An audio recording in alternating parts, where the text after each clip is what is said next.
Ay, Very galit good. na galit doon si nainis doon si Senator Ping sa kanya, sa To Batang Marcoleta. totoo ba? Oh. Ano sa Oo. ano sabi ni Senator Kasi Ping? kasi itong Batang Marcoleta sabi ano daw, dapat daw ibala yung mga si Jay Tariela at saka yung mayayabang ng mga senador sa kanyon pag maggera daw sa China. Mm. Nag-ano si Senator Ping, nag-sound off din na hindi dapat sinasabi yung gano'n. So yun lang, alam natin yung mag-ama na Marcoleta ay hindi po umaandar o gumagalaw Mm. para sa kapakanan ng bansa natin. Iba po yung kanilang ibang Hindi ibang pinapalagpas ni Senator Ping, no? Hindi talaga hindi. Ano rin patulero din si Senator Ping. What do you think of Bakit? Senator Ping being a president? Kung tatakbo? I think na-pass na niya yung yun. Para bang Ayaw na niya. Lipas. para bang nalipasan niya na yon. Hindi na. Hindi ko na nakikita kay Senator Ping Lacson na magiging pa siyang presidente. Sinong sige, tanong, sino pambato mo? Kung ikaw tatanungin. Kung may tatakbo na sa tingin ko labas sa pagiging sabihin bias ako kasi taga dito ako. Mm-mm. Si Speaker Martin. Tatakbo ba? Speaker Martin. Hindi pa naman nag-announce. Hindi ko alam. Hindi ko alam. Pero kung siya tumakbo pagka-presidente, I think maybe he has a chance kasi alam ang trabaho kasi niya nakita naman natin yung pagtatrabaho niya ano to siya, mekaniko. Magaling si dating Speaker Martin. Pangit yatang ikumpara sa mekaniko. Karamihan ng mekaniko sinisira yung kotse. Yung parang ganun pa, pero magaling kasi siya malalapitan kasi siya, meron siyang ganun. 'Di ba napansin mo nung siya yung Speaker of the House, nalalapitin siya kahit yung mga left-leaning, 'di ba? Ganun siya, ini-entertain niya lahat. Para siyang para siyang parang si wala PBBM siyang din. Parang ganon. Oo. Pero hindi pa rin natin alam, baka tumakbo ng pagka-senador, hindi natin alam kung ano mangyayari sa 2028, 2026 pa naman din. So, but there's a rumor na na ibabalik siya bilang speaker. Totoo ba yun? Hindi ko alam. Narinig mo ba yun? Sana.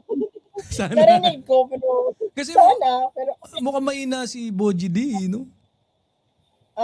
Nami-miss ko yung time na yung speaker si Congressman Martin Romualdez, yung everyday makikita mo na naghi-hearing sila sa House na sometimes sabay-sabay, hindi mo na alam kung saan yung mga committee hearings nila sa House Hindi kasi siguro baka bias lang din tayo kasi syempre love natin si Speaker Martin dahil una pa lang siguro, pero yun yung nami-miss ko na nung time niya, pag may committee hearing, kahit anong committee, naka-live stream.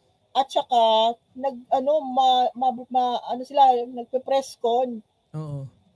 Pero sabi nila wala daw wala daw hand movement Ano daw? Ay, wala. Pagka nag-speech, walang hand movement, matumal daw Sino? Si Speaker Martin.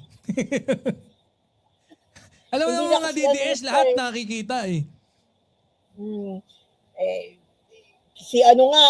si former President Rodrigo Duterte, kung tumindig, kailangan ng tao sa likod na nagkumahawak para tumindig Ngayon, nakikita din natin yun. Sila, hindi nila nakikita. Yung naalalayan na nga siya ng ilang tao, pababa lang, maglakad. Wait lang. Ito. Ikaw ba nagalit ka nung kay Laila de Lima? Anong ginawa niya? Hindi, di ba kasi nung impeachment, ako, hindi ko alam kung nakita mo yung post ko, halos magwala ako Muntikan na akong pumatay ng dilawan Pinigilan ko lang sarili. Kailan hindi ko alam yung issue na yan. Ano yan? Hindi, di ba nung si Congressman Laila de Lima, parang dito, pabor siya na i-move yung, na may substance. impeachment. Yung impeachment. Okay. Oo. Eh ngayon, parang Tapos, sabi ko, kahit ano mangyari, parang ang lumalabas, gustong i-push ni Congressman Laila, Senator, ayoko nang baguhin yun, Senator Laila de Lima.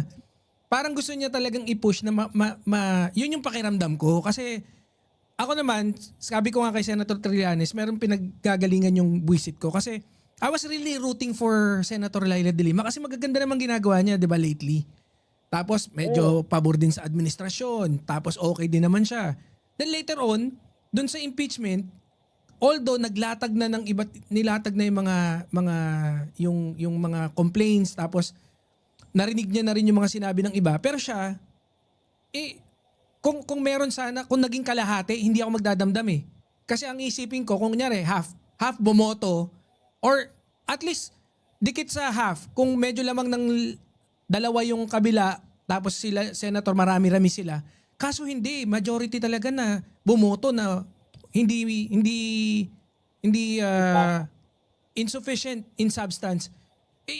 Ibig sabihin lang, 'di ba? Ikaw ba?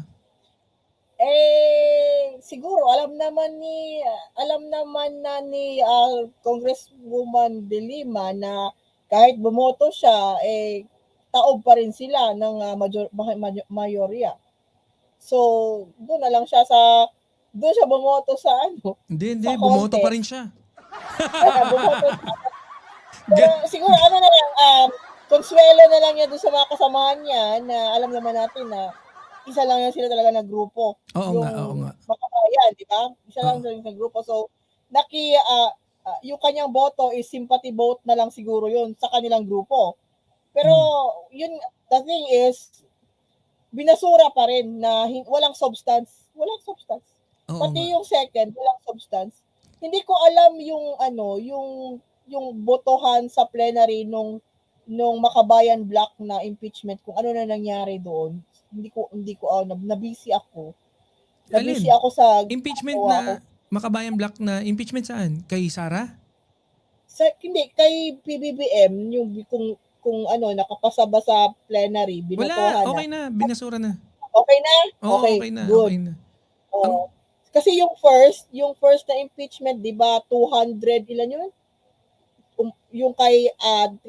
De Jesus na oo. complaint, botohan sila sa plenary, umabot ng 200 plus yung bumoto na basura yon, di ba? Oo. Yun hanggang doon lang yung nakita ko yung second para sa second yung sa Makabayan na block na impeachment